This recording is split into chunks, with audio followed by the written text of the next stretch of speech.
CBS News headquarters in New York, this is the CBS Evening News with Walter Cronkite and Murray Fromson in Moscow, Peter Kalischer in Syria, Bert Quent in Egypt, Bob Allison in Cairo, Chris Kelly in New York, Richard Threlkel on Alcatraz, in Washington, Dan Rather, Marvin Cow, Bob Schieffer,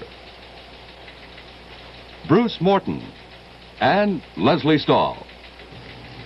Good evening. Within the last week, there have been domestic and foreign developments of crisis proportions for President Nixon. And within a half hour, he's scheduled to go before reporters and television cameras in the White House East Room to answer questions about them.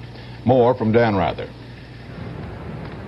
This has not been your average day around the White House.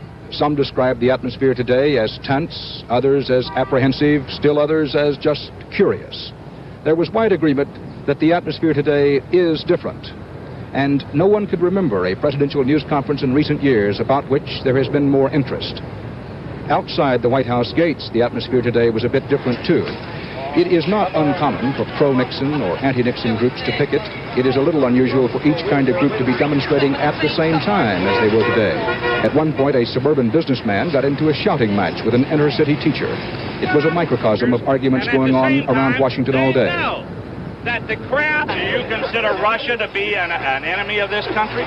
No, Nixon. No. I consider Nixon more of a threat right now. That's just what I thought, pal. So I won't shake your hand. That shows another color, Russia's pal. not an enemy, but Nixon that is. shows, and that's why, because of characters like you, that I'm glad I'm down here. I'm going to stand up to you, pal, anytime I meet you, anywhere, and I'm going to be able to stand up and defend what I believe is right, and I'm not going to go around saying... I'm not going to go around saying, wait a minute, Pat, you have made statements that have no substance at all, and automatically you paint the whole farm red. See, you're the bull, pal. You're the bull. Inside the White House, aides were expressing confidence that tonight's presidential news conference would, as they put it, go far toward reassuring the public. Dan Rather, CBS News, the White House.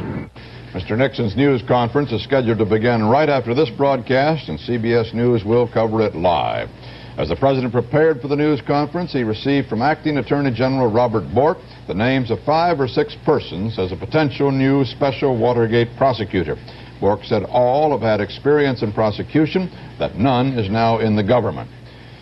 Tension between the United States and Russia seemed to ease today. The alert of American forces around the world began to end, despite an announcement by Soviet Communist leader Brezhnev that Russians are going to watch over the Middle East ceasefire.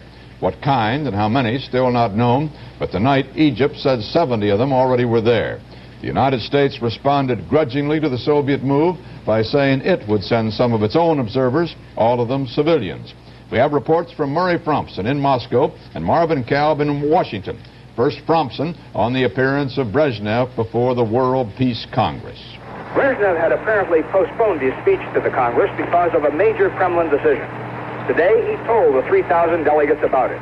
In response to Sadat's request, Soviet observers were en route to the Middle East to watch over the ceasefire. He said he hoped the U.S. government would do the same.